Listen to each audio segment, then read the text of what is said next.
خبروں میں شامل کرتے ہیں کراچی سے۔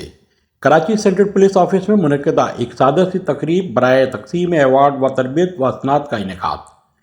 آئی جی سندھ غلام نبی میمن نے جرائم کے خلاف دلیرانہ اقدامات کا مظاہرہ کرنے پر پولیس افسران و اہلکاروں کو تعریفی اسناد و CC1 سرٹیفکیٹ دیے۔ آئی جی سندھ غلام نبی میمن نے جرائم کے خلاف دلیرانہ اقدامات کا مظاہرہ کرنے پر SP ویسٹ اور ان کی ٹیم، SHO گلشن معمار و شاہین فورس، SSP کورنگی و ان کی ٹیم، SHO زمان ٹاؤن اور SSP سینٹرل و ان کی ٹیم، SHO بلال کالونی کو تعریفی اسناد C1 سرٹیفکیٹ دیے۔ اس موقع پر ایڈیشنل IG DIG ایسٹ و west, AIG operation Sindh, AIG finance و دیگر سینئر پولیس افسران بھی موجود تھے۔ اس موقع پر پولیس افسران اور جوانوں سے گفتگو کرتے ہوئے IG سندھ غلام نبی میمن نے کہا، جرائم اور بالخصوص اسٹریٹ کرمنلز کے خلاف ہمیں ایک ٹیم بن کر جملہ اقدامات کو انتہائی کامیاب اور مؤثر بنانا ہوگا۔ ان کا کہنا تھا کہ پولیس کی جانب سے شہریوں کے تحفظ کے لیے اختیار کردہ حکمت عملی و لائحہ عمل کو ہر سطح پر کامیاب بنانا صرف لائق ستائش نہیں بلکہ لائق تحسین بھی ہے۔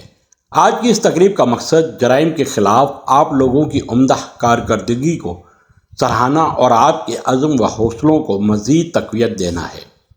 مجھے یقین ہے کہ آپ لوگ اپنی کارکردگی کے تسلسل کو جاری رکھیں گے اور اپنے قرار واقعی اقدامات کی بدولت جرائم اور جرائم پیشہ عناصر پر اپنی گرفت کو مضبوط بنائیں گے۔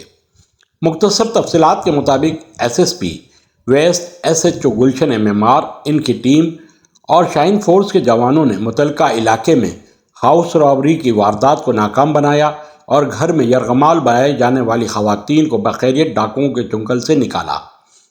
پولیس ایکشن اور کارروائی کے نتیجے میں ہونے والے پولیس مقابلے میں ایک ڈاکو ہلاک جبکہ اس کے دیگر 2 ساتھیوں کو زخمی حالت میں گرفتار کیا گیا۔ SSP کورنگی، SHO زمان ٹاؤن اور ان کی ٹیم اور جرائم پیشہ عناصر کے مابین غوث پاک روڈ پر ہونے والے مقابلے کے دوران ایک ملزم ہلاک ہوا۔ SSP سینٹرل، SHO بلال کالونی اور ان کی ٹیم نے علاقہ گشت اور پکٹنگ کے دوران جرائم پیشہ عناصر اسٹریٹ کرمنلز کے خلاف مؤثر ایکشن کی بدولت عوام کی جان و مال کو تحفظ کے ضمن میں انتہائی ٹھوس اور منظم اقدامات کیے۔ ان کا کہنا تھا کہ اس طرح کے ٹھوس اقدامات کیے جانے سے شہر میں جرائم کی شرح کم ہوگی، شہریوں کو تحفظ فراہم کرنے سے ان کا اعتماد پولیس پر بحال ہوگا۔